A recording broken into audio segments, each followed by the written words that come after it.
Au cœur de la vie locale. Aix-les-Bains, Chambéry et Lac-du-Bourget. Radio Grand Lac. Cette émission vous est présentée par Bricomarché Grésy-sur-Aix. Le grand bain de l'écho. Plongez dans l'économie et le monde de l'entreprise avec Benjamin sur Radio Grand Lac.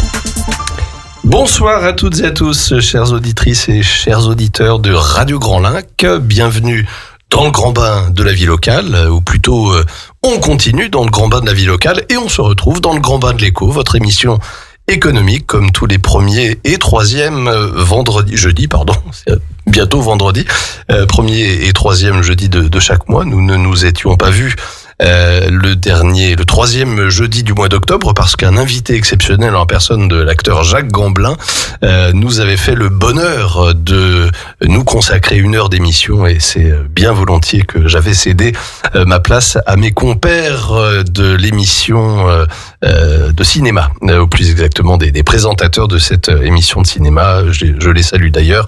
Et j'en profite pour saluer tous nos animateurs et notre équipe, Sandra et Jean-Pierre et Laurine, bien sûr. J'ai le plaisir ce soir de recevoir Fabienne Deria, qui est la directrice générale du comité de ski de Savoie. Bonsoir Fabienne. Bonsoir Benjamin, bonsoir à tous. Et merci de nous faire l'honneur d'être présente pour nous présenter cette association de loi 1901 qui et si j'ose dire le lien entre le lien permanent, même si évidemment cette période à l'aube de la saison hivernale, on va en parler avec plus d'acuité, mais c'est le lien permanent entre les acteurs de terrain, les skieurs, puisque c'est une association qui promeut les activités de ski de tous ordres, et puis la Fédération française de ski, qui est l'organisme, si j'ose dire, un peu tutélaire. Donc le comité de ski de Savoie, on va en faire, j'allais dire, un tour, et même plus qu'un tour. On va rentrer dans un certain nombre de détails pour vous intéresser, pour mettre à l'honneur cette institution qui est une institution de référence dans notre département. Fabienne, je vais vous laisser présenter d'abord en quelques mots les principales missions et les principaux objectifs de l'association, du comité de ski de Savoie. Alors, je vais un peu spoiler, si j'ose dire, parce que j'ai quand même eu une petite présentation. Vous allez pouvoir détailler ces 3 principales missions que sont l'accès au haut niveau, pour ceux et celles, bien évidemment, qui en ont la possibilité et qui en ont l'ambition, la coordination du double projet scolarité-sport, ou comment accompagner celles et ceux qui vont faire nos sportifs et nos sportifs de haut niveau d'aujourd'hui et de demain, et puis le développement des pratiques en Savoie pour les Savoyards, c'est-à-dire, si j'ose dire, les activités du comité de ski pour un petit peu tout le monde. Tout à fait. Donc le comité de ski de Savoie, comme vous l'avez dit, c'est une association de loi 1901. Donc c'est l'étage intermédiaire entre la Fédération française de ski et les clubs savoyards. Voilà, donc effectivement, vous avez déjà tout dit. Donc nos objectifs, nos missions, ce sont donc tout d'abord le développement des pratiques pour les Savoyards. Donc qu'est-ce que ça veut dire ? Tout simplement qu'on a un certain nombre de clubs qui sont situés dans les bassins citadins et qui permettent aux plus jeunes d'aller apprendre le ski dans les stations avec des moniteurs fédéraux, c'est-à-dire des bénévoles qui se sont formés et qui encadrent tous ces jeunes. Ce sont souvent des sorties les mercredis, des sorties les samedis, tout au long de la saison. On découvre le ski, on apprend et à la fin on passe les fameuses étoiles. Bien sûr. Alors, je pense qu'il est intéressant que les auditrices et les auditeurs de Radio Grand Lac connaissent un petit peu la structuration du comité. C'est une association donc qui a une vocation qui est tout sauf lucrative, bien sûr. Sa vocation, c'est d'accompagner, entre guillemets, la promotion des activités de ski. On y viendra tout à l'heure. C'est pas simplement le ski alpin, bien sûr. Ce sont toutes les disciplines alpines et nordiques du ski. On parle pas ici des activités de glace, qui sont effectivement sous une autre autorité, celle de la Fédération des sports de glace, et puis du comité peut-être de votre homologue. Mais le comité de ski, c'est d'abord une structure associative dont on va dire la direction, pas la direction générale qui vous appartient, est dévolue à 24 élus, donc des territoires de Savoie, et deux membres de droit. Est-ce que vous pouvez nous en dire un petit peu plus? Ce sont des élus qui, j'imagine, sont répartis sur les différents territoires de la Savoie. Oui, c'est ça. Donc, un comité directeur de 24 élus. Donc, en général, ce sont des présidents de clubs, des clubs issus des différents territoires, des clubs de montagne, des clubs de plaine. Donc, l'ensemble de nos clubs sont représentés. Et lors de nos comités directeurs, nous accueillons aussi un représentant du syndicat des moniteurs de ski et un représentant des remontées mécaniques. D'accord. Au-delà de ces élus et de ces membres de droit, il y a à Albertville, puisque le siège du comité de ski de Savoie est à Albertville, au pied des montagnes de Tarentaise, vous pouvez compter sur d'abord l'appui d'un personnel permanent, 8 professionnels qui travaillent à vos côtés. C'est ça, 8 professionnels. Donc on dit toujours c'est la base arrière, parce que pour que une association comme une entreprise fonctionne, on a du travail de secrétariat, on a du travail de comptabilité, de communication. Voilà, donc toutes ces personnes travaillent au siège à Albertville et permettent aux jeunes et aux entraîneurs de se consacrer à l'entraînement et aux compétitions. Eh bien, ça nous permet de faire la transition avec les activités de terrain. 24 élus, 2 membres de droit, 8 professionnels, et puis 55 coachs et coordinateurs. Voilà, alors quand on dit 55 coachs, ce sont 55 entraîneurs qui travaillent à nos côtés tout au long de l'année. Donc, ce sont des personnes qui se consacrent entièrement à nos jeunes. Ils sont là présents tous les jours pour les accompagner dans les entraînements, sur les compétitions. On parle de coordonnateurs lorsqu'on parle de collège. Je pense qu'on reviendra plus tard sur notre double projet et nos ski-études. Bien sûr. Et à côté de ça, on a encore une 50aine de personnes qui accompagnent aussi nos jeunes, qui sont les kinés, les prep mentaux, etc. Donc ces gens-là qui, eux, sont là un certain nombre d'heures par semaine, quelques heures par semaine, donc qui viennent renforcer le staff. Donc tout autour de nos jeunes, tout autour de toutes nos disciplines, c'est environ une centaine de personnes. Une centaine de personnes, d'accord. Donc des équipes qui ne sont pas dédiées spécifiquement à des athlètes particuliers. Pas du tout. Nous, aujourd'hui, au niveau du comité, nous ne sommes pas encore vers le très haut niveau, comme le sont les membres des équipes de France. Nous faisons de l'accession au haut niveau. Donc effectivement, les kinés, les prep mentaux sont dédiés aux équipes et non pas spécifiquement à 1 ou 2 jeunes. D'accord. Sur un plan économique et je dirais de rémunération, par qui les coachs sont-ils rémunérés? La Fédération française de ski? Non, alors les coachs, ce sont tous des moniteurs de ski au départ, donc des gens qui dépendent des écoles du ski français. D'accord. Et donc les kinés, les prep mentaux, etc., ce sont des gens qui sont en contrat de prestation de service. D'accord. Donc comme lorsque l'on va voir un kiné sous la même forme, ou lorsqu'on va voir notre plombier. Tout à fait. Et des prestataires indépendants, puisque les moniteurs ESF eux-mêmes, je crois, ont une activité qui est de nature libérale, mais qui, en tout cas, sont des accompagnateurs au quotidien. Ce sont plus que des accompagnateurs, ce sont des éducateurs sportifs. Des éducateurs sportifs. Qui on confie nos jeunes, effectivement. Donc, toutes ces personnes ont des cartes d'éducateurs sportifs au départ, plus des diplômes dans le ski. Très bien. Alors, venons-en. J'allais dire au cœur des activités. Alors évidemment, ces activités, elles vont parler aux Savoyards que nous sommes, étant précisé que nous ne sommes pas sur Radio Grand Lac que des Savoyards et que nous sommes fiers de présenter le comité de ski de Savoie. Mais je pense que vous pouvez nous pouvons tous adresser nos salutations à vos collègues du comité de ski des départements voisins, avec lesquels vous devez, j'imagine, entretenir des relations fonctionnelles, que ce soit en Isère ou en Haute-Savoie par exemple. Tout à fait. Donc voilà, le comité de ski de Savoie que je vous présente ce soir, on a effectivement des fonctionnements similaires au niveau du comité de ski du Mont-Blanc, qui est sur le département de la Haute-Savoie, et le comité du Dauphiné qui lui regroupe 3 départements, l'Isère, la Drôme et l'Ardèche. Très bien. Nos fonctionnements sont à peu près similaires en fonction aussi de nos moyens. Voilà, donc on essaye d'amener de toute façon tous avec le même objectif, tous nos jeunes vers les rêves olympiques. Très bien. Alors, les équipes, ce sont 146 athlètes avec les partenaires qu'on a présentés dans une demi-douzaine de disciplines qu'on va égrener les unes après les autres, qui sont pas toutes, j'allais dire, de dimension et d'importance équivalentes. C'est lié aussi, si j'ose dire, à l'histoire sportive de la France.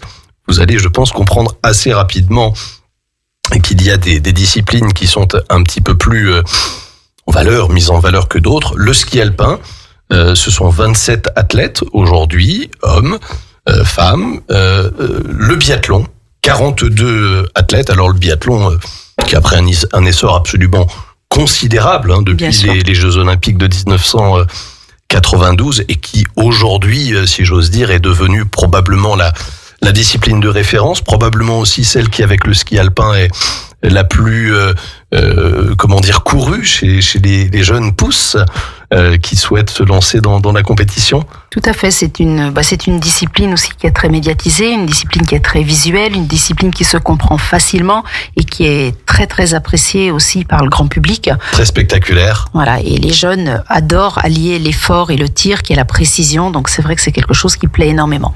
On se souvient en tout cas tous et toutes du pas de tir des saisies en 1992. En tout cas moi qui avais à l'époque un petit peu moins de 18 ans, j'en ai un souvenir et un souvenir ému puisque j'étais sur place et que j'ai évidemment gardé de très très bons souvenirs de cette époque.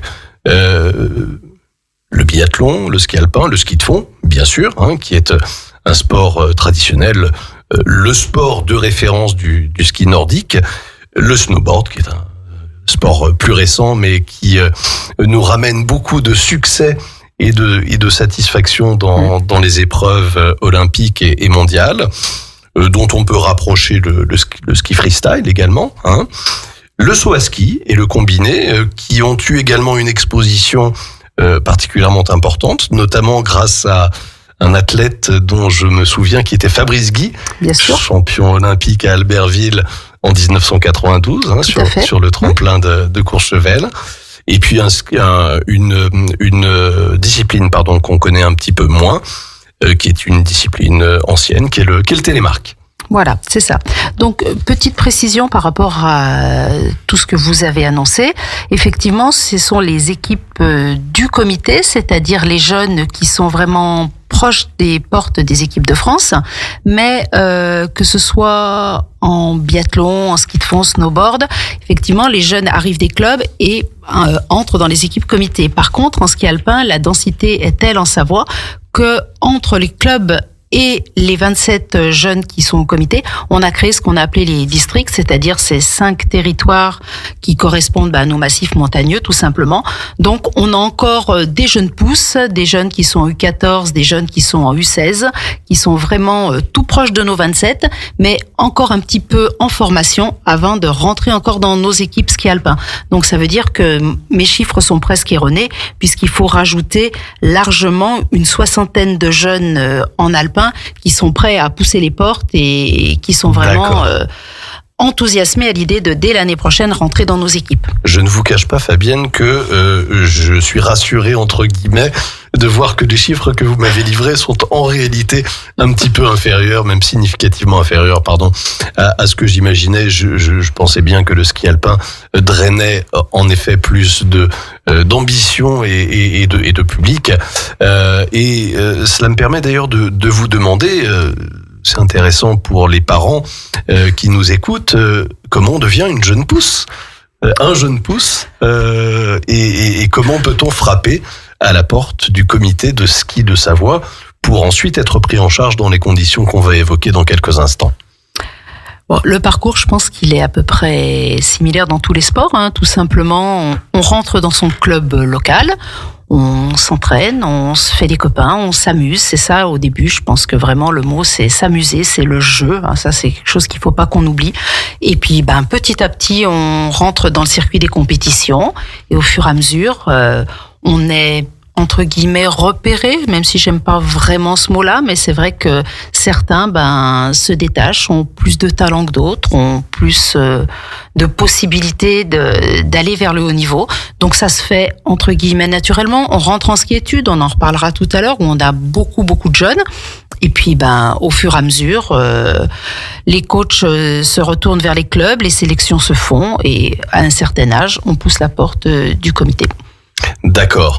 Est-ce qu'il y a parmi les coachs et les coordonnateurs qu'on a évoqués tout à l'heure des professionnels qui sont particulièrement dédiés à déceler des talents sur le bord des pistes ?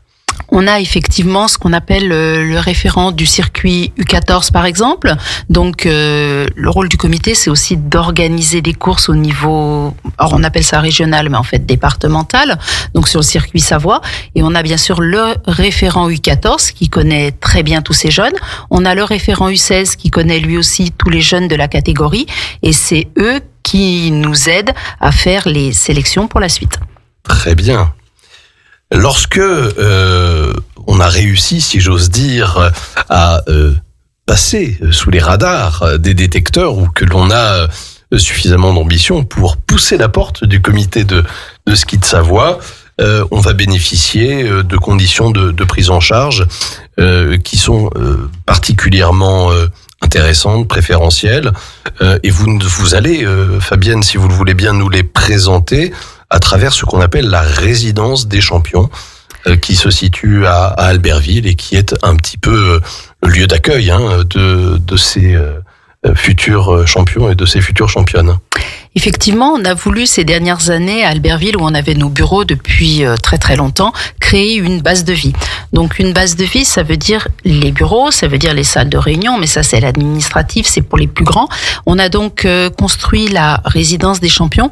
Donc c'est un lieu de vie où les jeunes, entre deux courses, ou bien lorsqu'ils sont en stage sur le bassin albertvillois ou relativement proche, peuvent résider, peuvent dormir.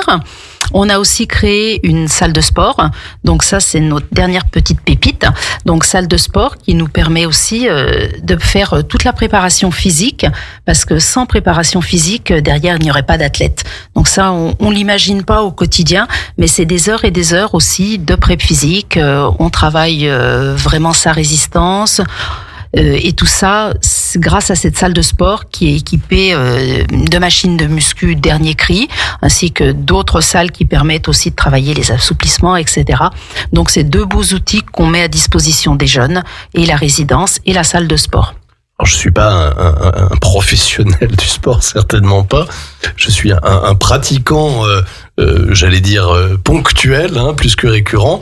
Mais j'ai cru comprendre, en étant par contre un grand amateur du sport de compétition, qu'aujourd'hui le talent ne suffit pas, même s'il est fondamental. La dimension athlétique est extrêmement importante aujourd'hui. Tout à fait. C'est important d'avoir un bon toucher de neige, moi je dirais ça déjà d'entrée de jeu. On se rend compte que certains jeunes ont un bon toucher de neige, d'autres devront le travailler, y arriveront, n'y arriveront pas. Mais à côté de ça, si on n'a pas la résistance physique, nos jeunes sont, pour le ski alpin, pour les plus grands, pratiquement entre environ 150 jours sur la neige, entre les entraînements, les compétitions. Donc pour ça, vous imaginez bien qu'il faut que les genoux tiennent, les cuisses soient là, etc. Sports qui sont quand même relativement traumatiques, le ski alpin en particulier, le ski alpin, le snowboard, le freestyle peut-être davantage encore, mais aussi le ski de fond et le biathlon qui sollicitent évidemment particulièrement les membres inférieurs. On a tous en tête des accidents très spectaculaires et parfois très graves, comme ceux qu'on a connus dernièrement. Il y a des accidents qui ont malheureusement des conséquences, notamment dans les épreuves de grande vitesse comme la descente ou le super G. Et c'est vrai que la mise en place de ce dispositif qui est extrêmement complet, j'ai sous les yeux des éléments qu'on peut pas évidemment vous partager, mais on vous les partage quand même à la radio. La salle de sport, c'est, si j'ose dire, un outil qui est absolument exceptionnel. Il y a une piste d'athlétisme, un bac à sable, un street workout pour employer un anglicisme, une salle de musculation, une salle de récupération et de réathlétisation, un espace kiné, un bureau de préparation mentale. Et oui, parce que au-delà de cette dimension athlétique, il y a la dimension relative à la préparation mentale, qui fait là aussi partie des nouveaux items qui sont rentrés dans cette mise en avant des talents. Oui, et pour revenir au propos par rapport à la salle de sport, effectivement, et on l'a dit tout à l'heure, on s'accompagne aussi de kinés, par exemple, lesquels kinés font de la prévention des blessures. Alors bien sûr, lorsqu'il y a un souci, il y a une blessure, on les accompagne ensuite en réathlétisation avec aussi une équipe de réathlétisateurs, mais les kinés sont là pour faire la prévention des blessures. Les diététiciens sont là aussi pour apprendre à ces jeunes à bien se nourrir, c'est important. La PrEP mentale, donc la PrEP mentale, effectivement, c'est important d'être aussi bien dans sa tête. Si on veut réussir, il faut avoir une tête, enfin, il faut être posé, il faut être concentré, et il faut pas avoir de soucis parasites pour pouvoir réussir aussi. Donc effectivement, c'est toutes ces personnes desquelles on s'adjoint les services pour qu'un athlète ait la tête et les jambes. D'accord, Fabienne. Est-ce que vous pouvez nous dresser, alors c'est un petit peu difficile, hein, le portrait robot de la jeune fille ou du jeune garçon qui pousse les portes du comité de ski de Savoie, hein, indépendamment bien évidemment du talent intrinsèque dont il peut disposer, notamment en termes d'âge, de parcours scolaire. À quel âge entre-t-on au comité ? Alors, ça dépend des disciplines. Si on parle du ski alpin, nos jeunes sont déjà donc dans les districts à partir de 14 ans, 16 ans, et en général, on rentre au comité à 18 ans. D'accord. Voilà, ça c'est le ski alpin. Le biathlon, le ski de fond, c'est un petit peu plus tôt. Ça peut être à partir de 16 ans. Et puis après, on a des disciplines qui sont... Bon, le ski freestyle s'apparente un petit peu au ski de fond, au biathlon, à partir de 16 ans. Et on a des disciplines qu'on appelle précoces, qui sont le saut à ski et le snowboard. Et là, on a des jeunes qui rentrent au comité dès la 4e. D'accord. Voilà, en fonction de la maturité des sports, bon, on le sait, par exemple en saut à ski, les compétiteurs qu'on rencontre en Coupe du Monde sont beaucoup plus jeunes que les compétiteurs matures qu'on rencontrera en ski alpin. Oui, tout à fait. J'avais eu d'ailleurs la surprise de voir qu'on pouvait avoir des champions de 15 ou de 16 ans, probablement pour des raisons d'aérodynamisme et de hauteur en l'air, si j'ose dire, je ne sais pas. Alors moi non plus, parce que je suis pas vraiment technicien, mais voilà. On a un jeune freestyler aussi qui a performé l'année dernière en Coupe du Monde à 17 ans. D'accord, voilà. D'accord, très bien, parfait. Donc le talent, l'athlétisation, et puis on en vient quand même, je pense, au cœur de votre action, de vos actions de coordination. Comment on mène le double projet scolaire et sportif ? On sait qu'aujourd'hui, il est indispensable d'en avoir dans les jambes, dans les bras, mais aussi dans la tête, bien sûr. C'est un volet qui a peut-être été délaissé lors des dizaines d'années écoulées et qui peut-être expliquait que le sport de haut niveau en France soit un petit peu en retrait de ce qu'il était dans des pays voisins. Aujourd'hui, je pense qu'on a largement rattraper ce retard et que même on est probablement dans un certain nombre de disciplines et sans aucun doute dans certaines disciplines de ski des références. Le double projet scolaire sportif, c'est un accompagnement, une coordination, une action au quotidien et là je pense qu'il y a beaucoup de choses à dire. Oui, là, il y a beaucoup de choses à dire, effectivement. Donc, on a le temps, Fabienne. En Savoie, donc, nous, on a souhaité mailler le territoire avec 6 collèges qui ont des classes ski-études dès la 6e. Notre idée, c'était de ne pas délocaliser les enfants dès la 6e, que le collège reste à côté de la maison, qu'on garde cette ambiance familiale quand même. Donc, 1 voire 2 collèges par territoire, par massif, et au total, on en a donc 6. On va les citer, Fabienne. On va les citer. Donc, sur le bassin chambérien, ce qu'on appelle la Combe de Savoie, c'est Saint-Alban-l'Hesse. Oui. Voilà. Ensuite, si on passe dans le Beaufortain, c'est le collège du Beaufortain. En Maurienne, on retrouve le collège de Modane qui draine toute la Maurienne, la haute et la basse Maurienne. En Haute-Tarentaise, c'est le collège de Bourg-Saint-Maurice qui est le plus ancien, qui a fêté ses 50 ans il y a 2-3 ans. Et sur la Tarentaise, au vu des effectifs et du nombre de stations, là, on a 2 collèges, le collège de Beauzelle et le collège de Moutier. D'accord. Voilà. Et en moyenne, on a entre 60 et 100 élèves par collège en ski-études. D'accord.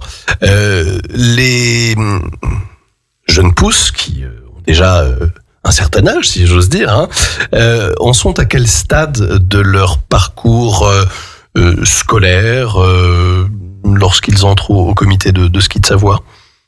Alors, lorsqu'ils entrent au comité, ils sont plutôt, eux, en lycée. D'accord. Ces jeunes qui sont dans les ski-études sont soit encore dans leur club, soit dans ce qu'on a appelé en alpin les districts. Voilà. Et je tenais à souligner aussi et à remercier l'Éducation nationale parce que c'est vrai qu'on a un partenariat avec l'Éducation nationale. Nous, comme les autres comités d'ailleurs, ce sont des conventions nationales qui sont passées entre les rectorats et la Fédération française de ski qu'on décline ensuite sur le territoire. Donc c'est vraiment un partenariat fort. Il y a des aménagements pour les jeunes, mais pour nous, il est hors de question que les jeunes n'aient pas le même enseignement que leurs copains. Voilà, donc on arrive à aménager du temps pour skier, pour faire de la préparation physique, pour aller faire des compétitions, mais bien sûr, ils ont les mêmes cours que leurs copains. Certaines fois, maintenant, avec les moyens qu'on a, les cours se font en distanciel, les cours se font sur certains logiciels, mais à la fin, tout le monde passe le brevet du collège dans les mêmes conditions et sans souci, tous nos jeunes ont aussi le brevet des collèges. D'accord, et puis ensuite, bien évidemment, les années lycée, le baccalauréat, avec des aménagements qui sont parfois un petit peu difficiles à trouver, parce que vous le disiez tout à l'heure, ce sont des jeunes qui passent 150 jours sur la neige. Donc voilà. Ça veut dire qu'il faut redoubler d'efforts pour pouvoir à la fois, j'allais dire, être performant sur la neige, mais également être performant dans les études et pour le suivi des cours. Voilà, alors donc nous on peut leur proposer, et c'est la particularité aussi de la Savoie, 3 lycées. Le lycée de Saint-Michel de Maurienne qui propose des bacs pro, le lycée Rénac de la Motte-Servolex avec des bacs généraux et des bacs technologiques, et le lycée de Moutier avec des bacs généraux. Donc chacun peut trouver aussi chaussures à son pied en fonction du souhait d'orientation qu'il a. Et la particularité, j'insiste, on a plein de particularités nous en Savoie. La particularité de la Savoie, c'est qu'en parallèle de ce qu'on appelle la classe haut niveau, on a aussi une classe qui forme au monitorat de ski, donc au diplôme d'état de moniteur. D'accord. Ce qui fait qu'on a toujours une passerelle pour nos jeunes. Au bout d'un moment, si quand on est en haut niveau, on s'essouffle, on peut aussi basculer dans cette classe diplôme d'état qui nous permettra par la suite d'avoir un métier, à savoir moniteur de ski, mais qui forme aussi aux pisteurs, enfin à tous les métiers de la montagne. Et quand je regarde les chiffres, on a 450 collégiens dans nos collèges, et si j'additionne les jeunes qui sont en classe haut niveau et en classe diplôme d'état, j'arrive aussi à 450. Ça veut dire qu'on perd personne en cours de route et que chaque jeune a une piste d'atterrissage. On sait bien que tout le monde ne sera pas champion olympique, mais chacun aura une formation solide et aura été au bout de ses rêves et derrière sera prêt pour une reconversion professionnelle. Oui, parce que l'ambition, naturellement, pour tous ces jeunes, c'est d'atteindre les sommets sportifs, le Graal olympique. Bien sûr. Évidemment, pour tous les sportifs, pour tous les jeunes qui pratiquent les sports d'été et d'hiver. Mais au-delà de ça, la nécessité absolue, c'est bien sûr de donner à ces jeunes la possibilité, non pas de se recycler dans la vie professionnelle, mais de pouvoir jeter les bases d'un vrai projet professionnel lorsque, malheureusement, la concurrence étant ce qu'elle est, et elle est très importante, au niveau régional, national et international, on a la possibilité ensuite de revenir dans un environnement professionnel un petit peu plus classique. On est fiers d'annoncer aussi que tous nos jeunes réussissent le bac, donc on a toujours 100% de réussite au bac.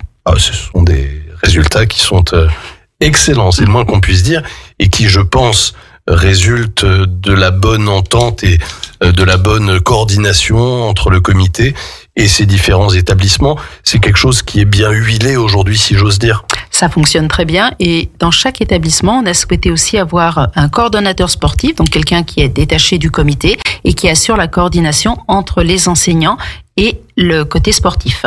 Donc on a quelqu'un au quotidien dans chaque établissement qui réalise ce travail. D'accord.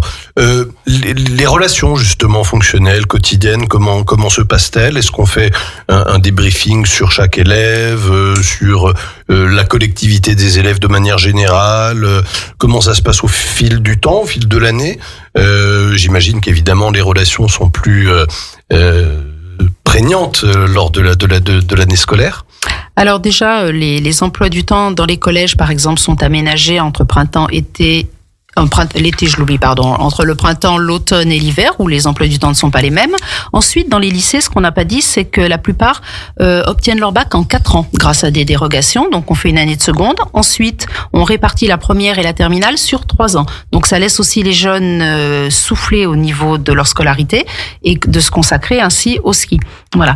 Ensuite, on a des passages obligés régulièrement. Bon, il y a les conseils de classe, bien sûr, auxquels on assiste. Et on a aussi ce qu'on appelle les commissions de section où les enseignants assistent. Et là, c'est mené par le mouvement sportif pour parler des sportifs des jeunes, du sportif des jeunes et de voir ainsi individuellement les soucis qu'on peut rencontrer, les aménagements. Et ça, c'est pareil, les enseignants sont vraiment à l'écoute des soucis des jeunes, des problématiques des jeunes. Et on arrive toujours à trouver une solution pour les accompagner, que ce soit sportivement ou scolairement.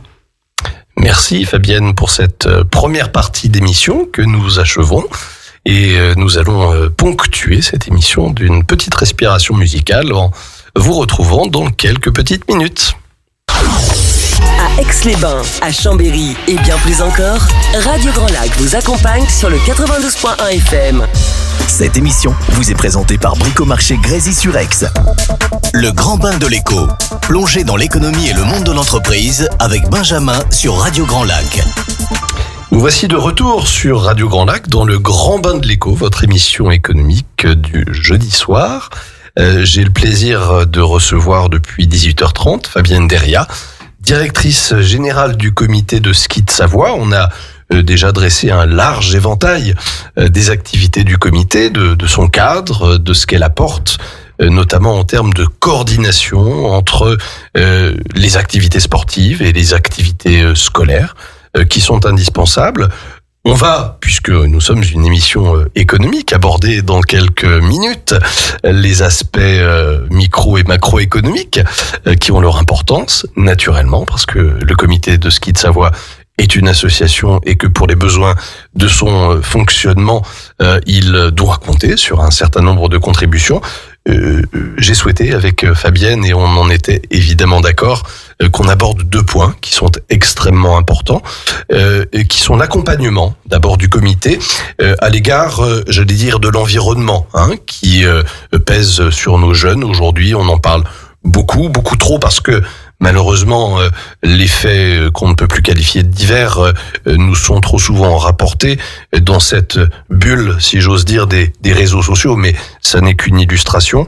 Le comité de ski de Savoie a mis en œuvre un programme, un projet, qui est d'ailleurs plus qu'un projet, puisqu'il a été et il est en cours de mise en œuvre, qui s'appelle la protection des personnes ski au pied. C'est une belle expression et je vais laisser Fabienne nous exposer ce dont il retourne. Effectivement, aujourd'hui, dans le contexte actuel, c'est vrai que nos jeunes et nos moins jeunes d'ailleurs ont besoin d'être informés, d'être formés, d'être sensibilisés à toutes ces problématiques. Donc la première chose, bien sûr, les premières personnes qu'on a souhaité former, ce sont nos jeunes, que ce soit en collège ou en lycée. Donc, on a mis en place plusieurs actions. Je citerai par exemple de la prévention contre le harcèlement, le cyberharcèlement, la prévention contre les conduites dopantes, la prévention sur les violences sexuelles et sexistes, et d'autres encore. Pour tout ça, on s'entoure de professionnels aussi, donc des associations comme Colosse au pied d'argile, comme e-enfance, ou des professionnels. Voilà, donc ces jeunes sont sensibilisés à toutes ces problématiques, sont informés et seront donc capables de réagir s'ils rencontrent ce genre de problème. Là, donc ça, c'est le côté, on va dire, un petit peu sur les athlètes. D'accord. On a aussi nos coachs qu'on n'oublie pas, parce que nos coachs ont aussi besoin d'être formés comment réagir lorsqu'on rencontre des situations délicates. On pense bien faire, on pense réagir en bon père de famille. Et parfois, on peut faire des erreurs. Donc là aussi, ils sont accompagnés par des professionnels. Donc, on travaille aussi bien sur la dimension physique, la dimension mentale, à l'aide de professionnels qui viennent former régulièrement nos coachs. J'oublie pas non plus les parents, parce que les parents aussi, c'est un métier d'être parent d'athlètes. Donc là aussi, on organise régulièrement des visios pour échanger avec les parents, parce que on découvre tout ça les uns après les autres lorsque nos enfants rentrent dans le système. Donc pour échanger, pour conseiller les parents par rapport à leur présence, parce que c'est toujours compliqué d'être parent d'athlète, on en fait trop, on n'en fait pas assez, on n'est pas là au bon moment. Donc là aussi, on travaille avec eux sur des échanges, comment mieux accompagner nos jeunes. Oui, je me permets d'intervenir effectivement, Fabienne, parce que, comme vous le dites justement, cet accompagnement concerne les jeunes, concerne les accompagnateurs, les professionnels, les coordonnateurs, mais également les parents. Nous avons affaire à de jeunes filles et de jeunes garçons qui sont coupés de leurs parents la plupart du temps, ou en tout cas une bonne partie de l'année, qui sont parfois un petit peu privés de leurs repères, en tout cas des repères qu'ils ont perdus, abandonnés ou suspendus. Et c'est important que vous puissiez faire le lien justement entre eux et leurs parents pour que chacun ait un degré de compréhension et d'apprentissage de cet environnement parfois un peu toxique auquel ils sont formés. Voilà, tout à fait. Bon, alors après, le lien se fait très naturellement entre les parents et le coach de l'enfant ou les coachs de l'enfant. Ça, c'est un échange presque quotidien. Et comme je vous disais tout à l'heure, nous, en Savoie, on a souhaité quand même rayonner sur le territoire de sorte à ce que les jeunes ne soient pas trop coupés de leur cellule familiale. Donc, dès qu'on revient de stage, on rentre à la maison, bien sûr avec le temps scolaire à côté, mais ensuite on fait des regroupements souvent par massif, des entraînements par massif, de sorte à ce qu'ils profitent quand même de leur ambiance familiale. Voilà. Par rapport à d'autres sports, on a la chance d'avoir la neige à côté de la maison, donc la famille n'est jamais très loin. Oui, bien sûr. Est-ce qu'on accueille des ressortissants, le mot est un peu, comment dire, galvaudé ou dévoyé, d'autres territoires français qui viennent parce qu'ils ont le talent, l'ambition et la passion de la montagne, la passion du ski dans notre territoire savoyard? Alors, dans ces cas-là, c'est plutôt des jeunes qui arriveront directement au lycée d'Albertville, qui lui relève déjà de la Fédération française de ski. Voilà, nous, notre vocation, c'est effectivement d'entraîner les jeunes savoyards. Et ensuite, on a à Albertville le CNE, Centre National d'Entraînement, où là, effectivement, les jeunes arrivent de toute la France, mais c'est déjà des jeunes qui sont étiquetés équipe de France. D'accord, il est important de savoir que pour préparer les jeunes à être des athlètes de demain, il y a beaucoup d'organismes, d'entités qui interviennent. Le comité de ski de Savoie en est un, mais vous avez compris que pour accompagner l'apprentissage de ces jeunes pétris d'ambition, il faut de nombreuses structures pour pouvoir les porter. On a parlé de cet accompagnement que je qualifierais de mental, d'environnemental, au sens de l'environnement dans lequel les jeunes évoluent. Ça permet de faire une belle transition avec la problématique de la responsabilité sociétale des organisations, responsabilité sociétale et environnementale, qui est également un thème particulièrement d'actualité. Donc effectivement, bon, je ne rentrerai pas dans la discussion du climat parce que moi, je ne sais pas. Mais ce qu'on s'aperçoit aujourd'hui, c'est qu'on a quand même changé nos mentalités, c'est-à-dire qu'on skie quand la neige est là. Au mois de mai, il y a toujours de la neige, donc on arrive à travailler avec certaines stations qui nous ouvrent leurs pistes ou des pistes dédiées plus longtemps, ce qui permet aux jeunes au mois de mai de s'entraîner encore sur la neige. D'accord. Avant, on s'entraînait en juillet-août sur la neige. Aujourd'hui, c'est beaucoup plus compliqué. Donc, juillet-août est plutôt consacré à la préparation physique et on retrouvera la neige en septembre, voire en octobre, quand elle commence à réapparaître.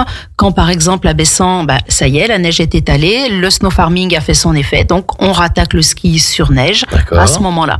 Voilà. Donc déjà, on essaye, nous, de s'adapter un petit peu aux saisons et de ne pas vouloir à tout prix aller sur la neige en toute saison. Et on se rend compte qu'avec la prep physique, c'est un projet qui fonctionne bien. Et donc à ne pas faire marcher des canons lorsque manifestement les températures sont trop élevées. Voilà, alors après ça c'est pas de notre sort, c'est plus les remontées mécaniques, mais effectivement, ça sert à rien de courir en juillet-août après la neige. On peut pratiquer d'autres activités qui permettent de progresser aussi. Ça veut dire quand même qu'on peut être sur les pistes 10 mois sur 12, pas loin. Presque. 9 mois sur 12. Allez, 9 mois sur 12. Et de consacrer les 3 autres mois à des activités athlétiques en profitant des infrastructures qui ont été mises en place et qu'on a évoquées tout à l'heure et qui sont de qualité très, très, très supérieure. Voilà, puis bon, nous, on souhaite aussi travailler dans le sens du climat. On se rend bien compte qu'il y a des choses à faire. Donc c'est pour ça que lorsqu'on a, par exemple, construit notre salle de sport, on l'a équipée de panneaux photovoltaïques, ce qui nous permet de produire notre propre électricité, par exemple. Là, récemment, les jeunes ont aussi des tenues, des vêtements qui nous représentent. Là, maintenant, on travaille donc avec des marques qui fabriquent en Europe, une marque qui travaille avec des vêtements recyclés, par exemple. Et puis, on a voulu aller plus loin parce qu'on se dit qu'on a sûrement des choses à faire, mais pareil, on n'est pas des professionnels dans tous les domaines, on ne sait pas tout. Donc, actuellement, on réalise aussi un bilan carbone pour savoir, nous, où est-ce qu'on peut s'améliorer, comment on peut devenir meilleur sur le côté environnemental. D'accord. Merci Fabienne pour ces précisions essentielles. Dans quelques instants, les aspects économiques. Je voulais juste savoir si ces jeunes pousses ont la chance de pouvoir croiser, voire d'accompagner dans leurs entraînements à l'occasion de quelques séquences les sportifs de haut niveau, les sportifs et sportives de haut niveau, bien sûr. Bien sûr. Alors, j'ai juste en tête l'intervention hier de Carole Montillet. Je pense que ça vous dit quelque chose. Championne olympique en 2002, descente. Voilà. Donc, Carole, hier, est venue au lycée Rénac à la mode Cervolex avec ses médailles pour discuter avec les jeunes, par exemple. Voilà. Et c'était Victor Muffagendet, oui. Lorsqu'il réalisait sa préparation physique sur Albertville, est passé très très régulièrement nous faire des petits coucous. Victor, qui est un de nos grands spécialistes du slalom spécial, sauf erreur, et du slalom géant. Tout à fait, et quelqu'un qui est natif d'Aix-les-Bains. Oui, exactement. En plus. Un petit coucou à Victor, qui est le local de l'étape. Tout à fait. Effectivement. Très bien, Fabienne. Merci pour toutes ces observations et pour nous avoir présenté ces activités essentielles du comité de ski de Savoie. On va consacrer quelques minutes à l'environnement économique parce que c'est important de savoir comment le comité fonctionne au quotidien. Le partenariat privé mécénat, le carénage, les contributions des districts, des clubs, des familles. Bref, quel est cet environnement économique qui permet au comité de ski de Savoie de prospérer et de continuer de proposer ces actions efficaces et utiles. Voilà, donc on sait qu'au bout, nos activités, mis bout à bout, ça a un certain coût. Et on sait qu'au bout de la chaîne, il va falloir qu'on sollicite les clubs et les familles. Donc nous, notre but, c'est essayer de réduire au maximum la somme qu'on demande à ces familles. Alors si certaines familles m'écoutent, on va dire ouais, elle est gonflée parce que quand même, on en sort un certain paquet. Oui, mais bon, voilà, sur notre budget global, on va dire que la part famille, club, c'est 30% seulement. Voilà, donc on a la chance en Savoie d'avoir eu des personnes, des élus qui étaient là avant nous, Jean Béranger par exemple, et qui ont souhaité trouver une autre source de financement. Donc ils se sont alliés, ils ont discuté avec les remontées mécaniques et les écoles de ski pour essayer de trouver une solution. Et la solution, elle a été trouvée par le biais d'une assurance, l'assurance Caréneige. Voilà. Alors Benjamin, je ne sais pas si vous faites du ski. Oui, je prends l'assurance Caréneige, Fabienne. Voilà. Quand vous passez aux caisses des remontées mécaniques, on vous propose une assurance. Cette assurance, c'est le Caréneige. Absolument. Voilà. Donc déjà, vous êtes bien assuré. Ça, c'est certain. Tout le monde en a bien conscience. Mais en plus, je suis pas certain, Fabienne. Je pense qu'on peut. Vous êtes bien assuré? Je suis pas certain que tous les skieurs, et en particulier ceux qui ont une pratique un peu moins régulière du ski, soient bien conscients de la nécessité de souscrire cette assurance pour être pris en charge dans les meilleures conditions. Je rappelle que le ski est un sport qui est extrêmement agréable, dont la pratique est tout à fait populaire, mais qui reste un ski de descente et donc un sport un petit peu dangereux quand même, parfois. Oui, et puis bon, l'avantage du carénage, je suis pas là pour en faire la promotion, mais je vais quand même préciser que lorsque malheureusement vous devez appeler les secours et donc le traîneau, le pisteur, avec le carénage, vous n'aurez rien à débourser. Il suffit d'annoncer au pisteur « J'ai mon carénage » et là vous avez un grand sourire. Eh bien, pas de souci, je vous emmène au cabinet médical et là, vous ne débourserez rien. Donc, c'est quand même un bel avantage quand on est blessé, qu'on n'est pas en grande forme, d'entendre, pas de souci, financièrement, tout va bien se passer, ne vous inquiétez pas. N'hésitez pas à le faire lorsque vous passez effectivement aux caisses ou lorsque vous achetez votre billet en ligne, puisqu'aujourd'hui, on a d'autres méthodes d'achat. C'est indispensable pour être bien protégé et c'est indispensable pour financer des activités d'utilité publique parce que le comité de ski de Savoie c'est un comité qui travaille pour le public et pour la collectivité de manière générale. Voilà. Et ce qu'on a peut-être pas précisé parce qu'on s'est un petit peu perdu, c'est que le carénage, c'est une assurance, mais dans la somme que vous allez payer pour souscrire cette assurance, il y a une partie qui revient au mouvement sportif, donc tout d'abord au club de la station, puis au comité. Voilà, donc c'est en plus un soutien pour nos jeunes Savoyards, et ça c'est vraiment important. Oui, c'était le sens de mon observation, puisque ça représente 48% de votre budget. C'est exactement ça. La contribution du carénage. Donc c'est une contribution qui est absolument fondamentale pour pouvoir fonctionner. On a parlé tout à l'heure de 8 collaborateurs permanents qui assurent les services administratifs, comptables, fonctionnels au quotidien. Voilà, ce ne sont pas des bénévoles, ce sont des salariés qui doivent être rémunérés. Il y a des frais de structure, les frais de structure administratifs. On a parlé tout à l'heure des infrastructures sportives, d'athlétisation, qui coûtent en termes de construction, de maintenance, de l'argent. Et cet argent, naturellement, il doit être collecté auprès d'un certain nombre de partenaires, et le carénage en est un. Les districts, les clubs, les familles. Il y a également des partenariats privés et des actions de mécénat qui sont mises en place, alors qui ne représentent pas la majeure partie de la contribution financière, mais qui doivent être évoquées.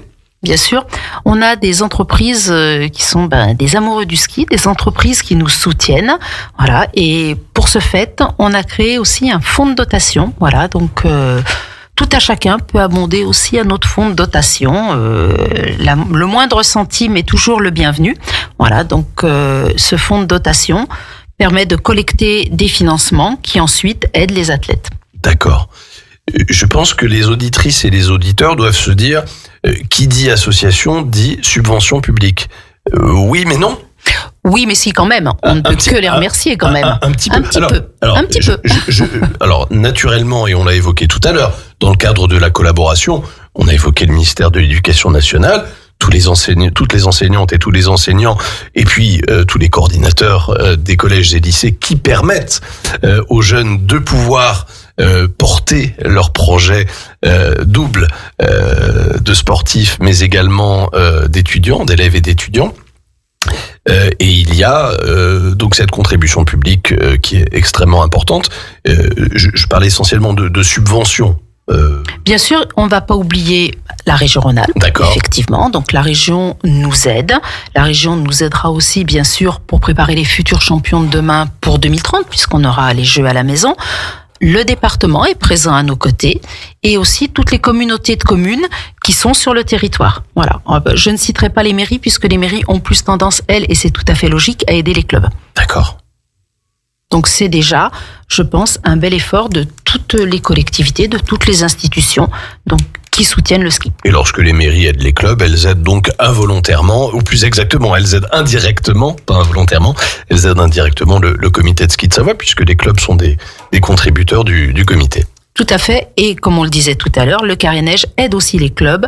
Chaque fois que vous prenez un carénage dans une station, ça redescend à la station locale. D'accord, Fabienne. Sans entrer dans les détails et sans entrer dans la confidence des chiffres, est-ce qu'on peut avoir un petit ordre d'idée du budget de fonctionnement ? Budget de fonctionnement, c'est quelques millions. Oui, bien sûr. Parce que tout à l'heure, vous évoquiez effectivement les professionnels du siège, mais derrière, on a tous les entraîneurs. On a parlé d'une centaine de personnes. Donc, ces gens-là doivent être rémunérés. On va parler des stages des jeunes, des compétitions des jeunes, il faut les véhiculer. On a donc des minibus pour ça. On a ensuite des hébergements. On doit payer des forfaits. On a des pistes de compétition. Donc cela, ça représente quelques millions d'euros. On a oublié de parler effectivement tout à l'heure des 55 véhicules de la flotte automobile du comité de ski de Savoie. Et ces véhicules, ils sont dédiés, encore une fois, à l'accompagnement et à la coordination des jeunes. Tout à fait. Et à la mise en œuvre des projets qui leur permettent de mener à bien leurs ambitions. Voilà, vous en croiserez sûrement un sur votre route, logoté comité de ski de Savoie. En ce qui me concerne, ça a déjà été fait à plusieurs reprises. On les voit bien. Nos auditrices et nos auditeurs ne manqueront pas d'y faire attention à l'avenir. Il y a un volet qui est extrêmement important, c'est le volet communication. Le volet communication, oui. Alors, moi, je suis pas très bonne en communication. Je dois être d'une autre génération, voilà. Mais c'est vrai qu'on est présent sur les réseaux sociaux. Donc, si vous allez un petit peu vous promener, que ce soit Facebook, Instagram, LinkedIn, TikTok, voilà. Donc, sur ces différents réseaux, on est présent. On relate souvent nos résultats sportifs, mais on relate aussi tout ce qui est extra-sportif. Nos jeunes, souvent, postent des choses, les petites histoires de la journée, voilà. Donc, et puis, les grands événements sur lesquels on est présent. Voilà, on essaye de relater un petit peu notre vie au comité. Donc, il y a du sportif et il y a de l'extra-sportif aussi. Et puis, si vous voulez vraiment tout savoir sur le comité de ski de Savoie, on a un super site internet qui a maintenant 1 an, qui a été dépoussiéré il y a 1 an. Et c'est vrai que sur ce site, vous trouverez vraiment tous les renseignements et même les coordonnées, par exemple, des clubs savoyards. Si vous souhaitez inscrire votre petit dans un club, vous trouverez ça directement sur le site internet du comité. D'accord. Et puis, il y a la newsletter hebdomadaire en saison, qui permet d'informer sur les activités du comité. Voilà, on relate toutes les semaines, tous les lundis soirs, tous nos résultats, que ce soit les résultats internationaux, ça peut être en Coupe d'Europe, en Coupe du Monde, mais on relate aussi les résultats de nos plus jeunes, c'est important. Voilà, et puis à chaque fois, on fait un petit focus sur un partenaire, sur un événement. Donc, une vingtaine de newsletters tout au long de la saison d'hiver. D'accord, Fabienne. On est bientôt à l'aube de 2026. Et en 2026, on sera à 4 ans des Jeux Olympiques. Enfin, c'est Monsieur de la Palisse qui parle. On sera à 4 ans des Jeux Olympiques des Alpes françaises. On va découvrir les Jeux Olympiques de Milan, Cortina d'Ampezzo dans quelques semaines. Et puis 4 ans plus tard, ça sera à nous. On est sorti d'un épisode olympique assez merveilleux, les JO de Paris 2024. Qui sont un merveilleux souvenir.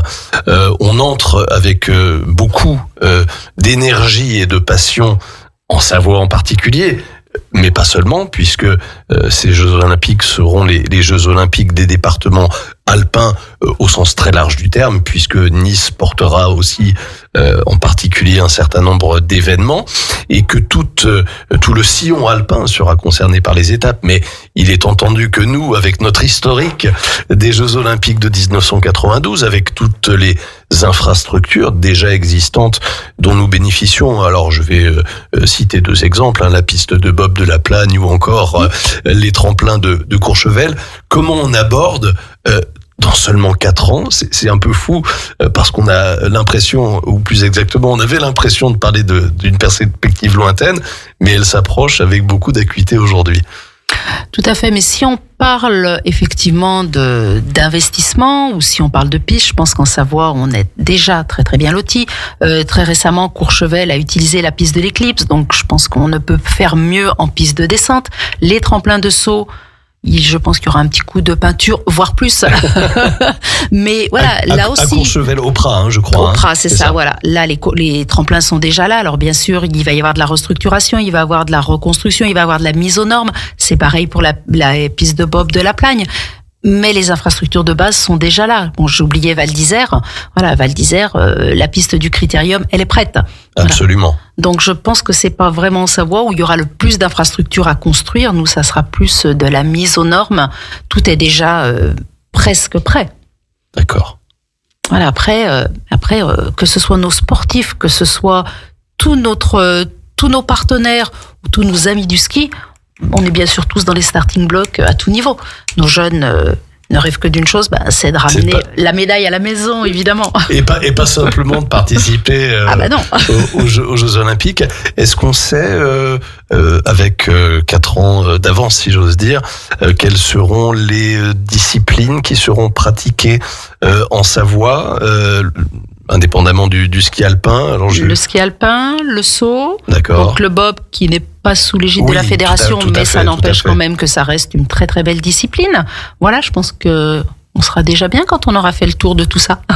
Pour ce qui est du ski nordique, je crois que ce sera au Grand Bornand. Grand Bornand et la Clusaz. Voilà, le ski de fond et le biathlon se partageront entre le Grand Bornand et la Clusaz, tout à fait. On salue nos amis au Savoyard qui accueillent effectivement depuis quelques années une très très belle étape de Coupe du Monde de biathlon au Grand Bornand et qui ont su d'ailleurs déjà capitaliser sur l'expertise que nous avons acquise en 1992 avec avec ce magnifique plateau des saisies et ce magnifique pas de tir qui avait été le cadre de nos premières médailles olympiques de biathlon, qui en ont appelé tant d'autres, des dizaines d'autres. Et qui ont fait énormément d'émules, quoi. Et qui ont fait énormément d'émules à une époque où le biathlon était un sport assez confidentiel en France. Porté, si je me souviens bien à l'époque, par des athlètes comme Anne Briand ou Corinne Niogret, Patrice Bailly-Salin, qui ont fait des Raphaël Poiré, des Martin Fourcade, et les dames me pardonneront, Lou Jean Monod, pour ce qui est de nos athlètes actuels. Fabienne, on arrive bientôt au terme de cette émission avec ces merveilleuses perspectives qui, j'allais dire, sont déjà quasiment d'actualité. Qu'est-ce qu'on peut souhaiter au comité de ski de Savoie en tant que tel, et pour le public qu'elle accueille, et pour ses partenaires? Voilà, alors je crois que nous, c'est aux athlètes qu'il faut, nous on souhaite s'adresser aux athlètes, et on ne peut leur souhaiter que le meilleur, une très très belle saison, des podiums. Pour nous, c'est pour ça qu'on est là. Et puis à nos plus jeunes qui sont dans les clubs, de jouer, de se faire plaisir, de découvrir la neige, découvrir le ski, découvrir peut-être la compétition. Mais vraiment, la neige, c'est un jeu, et il faut que ça continue à nous faire rêver. Alors, quand vous parlez des podiums, des catégories d'âge intermédiaires Vous savez, les podiums, je pense que quand on a 6 ans, on est super fiers de faire un podium dans la cour de la maison. De ramener une coupe ou une médaille à la maison. Exactement. Et puis voilà. Puis en grandissant, les podiums, ils iront avec le rêve aussi. Voilà. Mais bon, c'est important aussi que tous nos petits Savoyards, ils découvrent la neige, ils connaissent le ski, ça, voilà. Pour nous, c'est important aussi. Je pense qu'il était fondamental et important à bientôt, un mois de l'ouverture des principales stations. Les premières ouvriront d'ailleurs dans moins d'un mois. Très vite. Les plus hautes. On sait que la saison hivernale se prépare dans tous les recoins du département. On sait l'importance que l'économie et l'activité saisonnière a en Savoie. Elle n'est pas exclusive d'autres secteurs d'activité économique, mais tout le monde a en tête et à l'esprit ce que cela représente. Et il était important, presque à cette mi-novembre, de pouvoir mettre en valeur, mettre à l'honneur le comité de ski de Savoie. On est très heureux de l'avoir fait. Merci Fabienne de nous avoir accompagnés. Merci à vous. Pour cette heure d'émission. Très bon vent, très bonne neige, si j'ose dire, plutôt. Tout à fait, et bonne saison à tous nos auditeurs. Merci en tout cas pour cette belle présentation. En ce qui me concerne, j'aurai le plaisir de vous retrouver dans 2 semaines, tout juste, pour une nouvelle émission du Grand Bain de l'Écho sur le Grand Bain de la vie locale, qui est Radio Grand Lac. Restez tous à l'écoute. À bientôt. Radio Grand Lac en DAB. Une écoute de qualité qui fait toute la différence. Radio